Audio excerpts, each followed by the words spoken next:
Hi, I'm Judith Cohen. I'm an ethnomusicologist, medievalist, singer, instrumentalist, storyteller, traveler whenever traveling is possible. My main specialty is Sephardic music.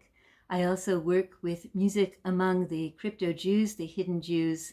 They're not so hidden now, but the hidden for centuries Jews along the Spanish-Portuguese border, and particularly in small villages of rural Portugal.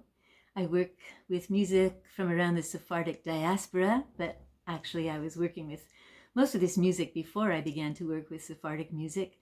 So music of Morocco, Greece, Turkey, the Balkans, music of French Canada, traditional music of Spain and Portugal. I'm also the Alan Lomax consultant for his Spain recordings of 1952. And I still work as well in medieval music, pan-European balladry, and several other traditions, including music of French Canada, where I grew up. I'm from Montreal, but I also work with music from not only Quebec province, but as well Acadie and Franco-Ontario. I teach part-time at York in the music department and at Glendon, and I've been associated for a long time with the Center for Jewish Studies, very, very happily, I might say. I do play the instruments that you see in my living room as well as other instruments. One of the things I teach in the music department is Baroque and Renaissance recorder, for example. So today I can't tell you about everything I do, so I'm going to focus on my main focus, or what I'm mostly known for, Sephardic music. I do work as well in Yiddish song, particularly in shared themes of Sephardic and Yiddish ballads, and some of the places I've sung Yiddish songs are Spain and actually Morocco, but I'm not a specialist in Yiddish. So I will be focusing today, as I said, on Sephardic music. There are a few misconceptions that are very common in Sephardic music. People think it's medieval, they think it's flamenco, they think it's fado, and it's really none of these things. And there are historical reasons for this. Fado is, I'll start with fado because I'll talk about it the least. It's considered to be from the mid-19th century. And so there were, in fact, Jews living in Portugal at that time, but they were Jews who had returned to Portugal, in many cases from Morocco, sometimes with Portuguese ancestry. But this is coincidence. They knew fado because it was a developing genre at the time. It was actually a slum genre originally in the tenements of Lisbon and with sailors returning from Brazil. Flamenco, again, probably is about 150 years old the way we know it. The so-called gypsies, the gitanos, they call themselves, they don't call themselves Roma in Spain, the ciganos in Portugal, gitanos in Spain, only really began to arrive in the mid-15th century. And by that time, there were very few, if any, Jews left in Andalusia in the south of Spain. And they only had a few decades left, although, of course, they didn't know this yet, in the rest of what today are Spain and Portugal. We don't know if they mixed with the newly arrived gitanos. There's no documents suggesting that they did. But in any case, whatever the gitanos were singing at the time, it wasn't yet flamenco. We know that there were many, many active Jewish musicians and poets, and of course just people singing inside the community in medieval Spain, but they didn't write their music down. By and large, the Jews and Muslims didn't write their music down for a variety of reasons, certainly not because they couldn't. They could if they wanted to. But also, writing music down was a very expensive and labor-intensive specialist process. And most of what got written down was first music of the church, and then music of the upper classes, and then troubadour and trouvère songs.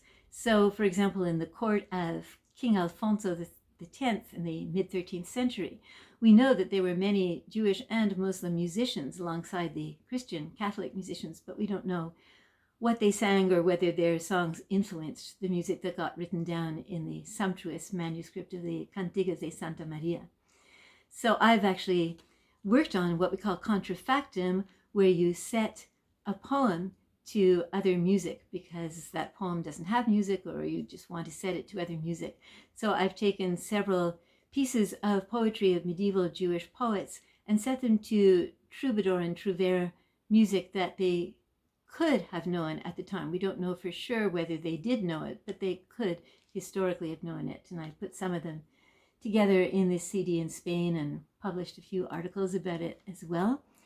But mostly I focus on the traditional music, which is available either through living singers, through field recordings that many colleagues in ethnomusicology have made over the years, and also early transcriptions. So we have early recordings in the sense of recordings from 1905, 6, 1910, right through the 20s and 30s, really right up to the Holocaust, from the Eastern Mediterranean, from the Ottoman area, because the recording industry itself started very, very early there. It started in the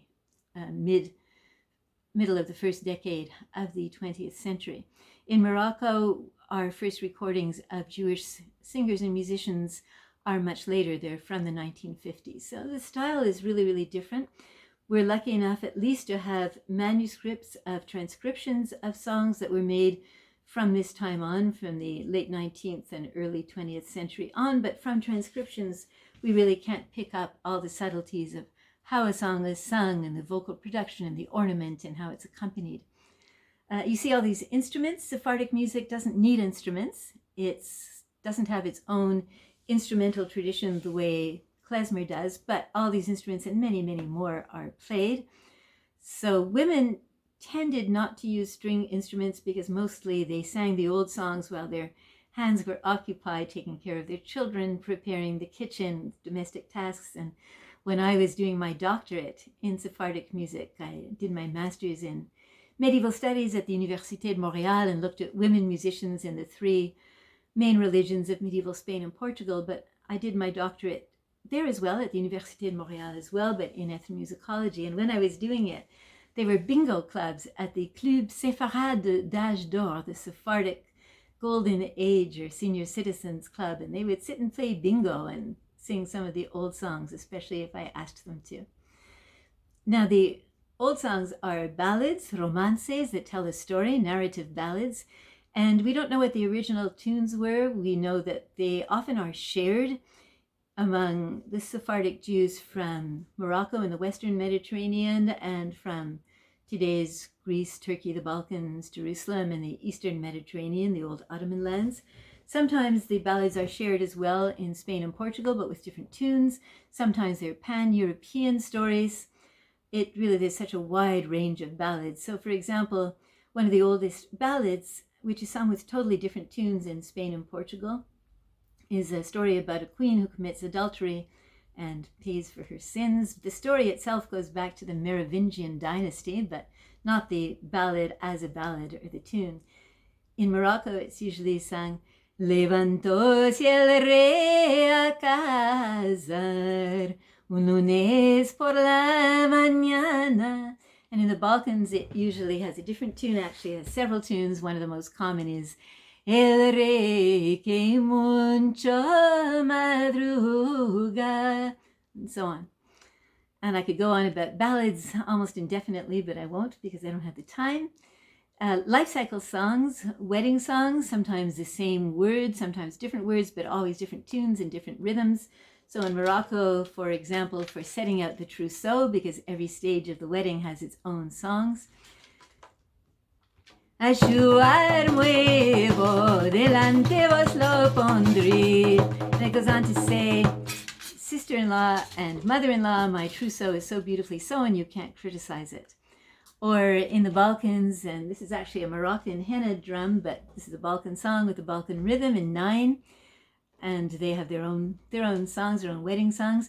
Estas casas tan hermosas para que bailen las novias.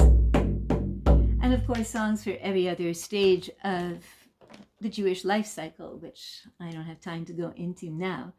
But of course, the last stage is death, and lament songs can be either for a person or in general, for example, laments for Tisha B'Av. And so the songs for the calendar cycle go right through, of course, the Jewish calendar year. Sometimes they're songs that we call macaronik, part in 2 different languages, 2 or more languages. So in Ashkenazi culture, you often get macaronik songs in a Slavic language and in Yiddish, for example. And here we get macaronik songs in one form or another of Ladino and in Hebrew. And they're sung really just about by everybody. Men knew them, women also knew them. I'm talking about the vernacular songs, not the actual liturgical material.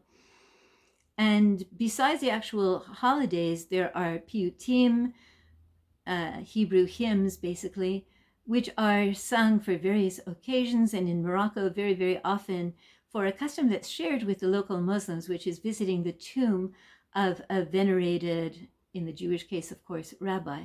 And this is the Hilulah. So you have all these songs related to this aspect of Jewish life. And then you have really what are the most recent songs. You have the songs which I guess are miscellaneous, canticas, they call them in the Eastern Mediterranean. And they do exist in Morocco, but most people actually don't know them, don't know the Moroccan ones, which are a very different repertoire. And the ones that most people know are the ones that developed in the Eastern Mediterranean, Adio Querida, for example, and they're not that old. These are songs from mostly the mid to late 19th century and further on, and people tend to get mixed up and think they must be medieval because the language goes back to the Middle Ages and the culture has kept, many aspects of old Sephardic life. But as I said, they're not. It doesn't make them any less beautiful or less wonderful songs.